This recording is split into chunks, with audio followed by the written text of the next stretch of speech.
NBC Sports Bay Area. Steve, how do you think Steph's foot held up?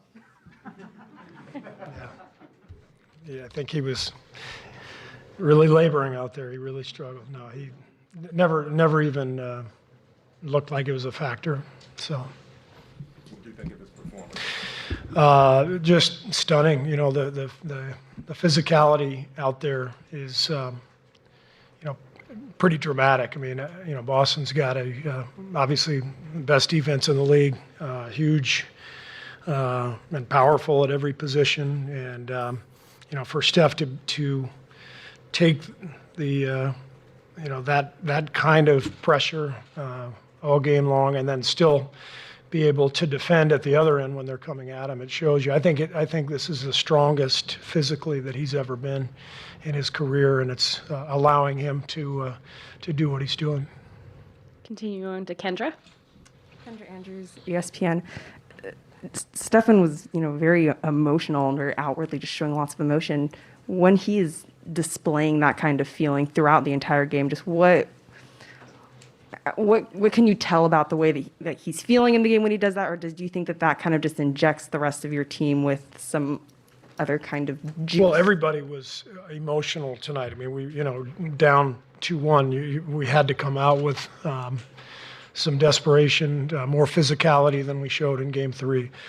So it was a team-wide sense of aggression and emotion, and that started right from the opening tip. So, Steph obviously doesn't normally show a lot of emotion, but a night like tonight warranted it. Tim in the back. Steve, obviously you don't normally take Draymond out in the middle of the fourth quarter of a game like this. What was the thinking of that? Did you see his reaction after, which was pretty emotional? And was it strictly to go offense defense? Because he was out for a while, but then you went offense defense with him and Poole.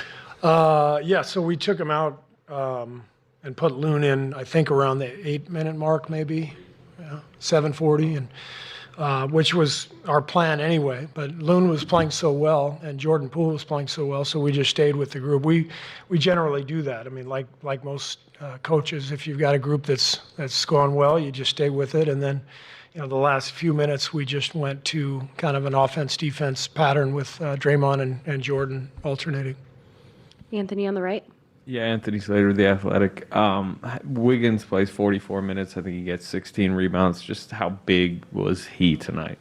Wiggs was fantastic. I mean, to go against Boston, you've got to deal with Tatum and Brown, and they're just powerful, skilled players, great size. They're coming downhill at you constantly. And so we have to have Wiggs out there. And I thought he was great defensively.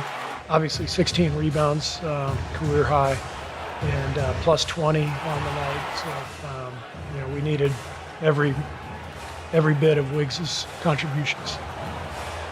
Marcus. Marcus Thompson, The Athletic.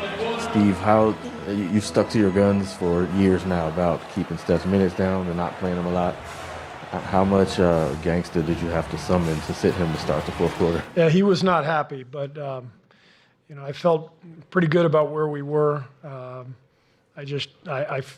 other night he played the whole fourth, and I didn't love the way that quarter went. Not because of how he played, but I think we were in a pretty good spot, and to buy him a few minutes in the fourth quarter to start, I think. To me was important, but you never know how it all plays out. You just kind of go with your gut. CJ on the left here. CJ Holmes, San Francisco Chronicle. Steve, from a rebounding perspective, the game flipped completely when you put Loon into the game early in the first quarter. How important is he to what this team does on the glass? Yeah, Loon is just crucial to everything we do. He's our best screener, our best rebounder, one of our smartest players. He's always in the right spot. He made, I thought, the biggest bucket of the game when after Horford made the three from the corner. Draymond made the pass out of the pocket to Loon. He finished with that left hand. So Loon has just grown leaps and bounds. This year he's been really good for us over the years. But this year, in particular, he's taken a leap to a point where, he's just, irreplaceable for us. And he's played in every game, and he's a guy we count on. I didn't play him enough in Game 3. That was my mistake. So it was important to get him out there, and he had a huge impact on the game.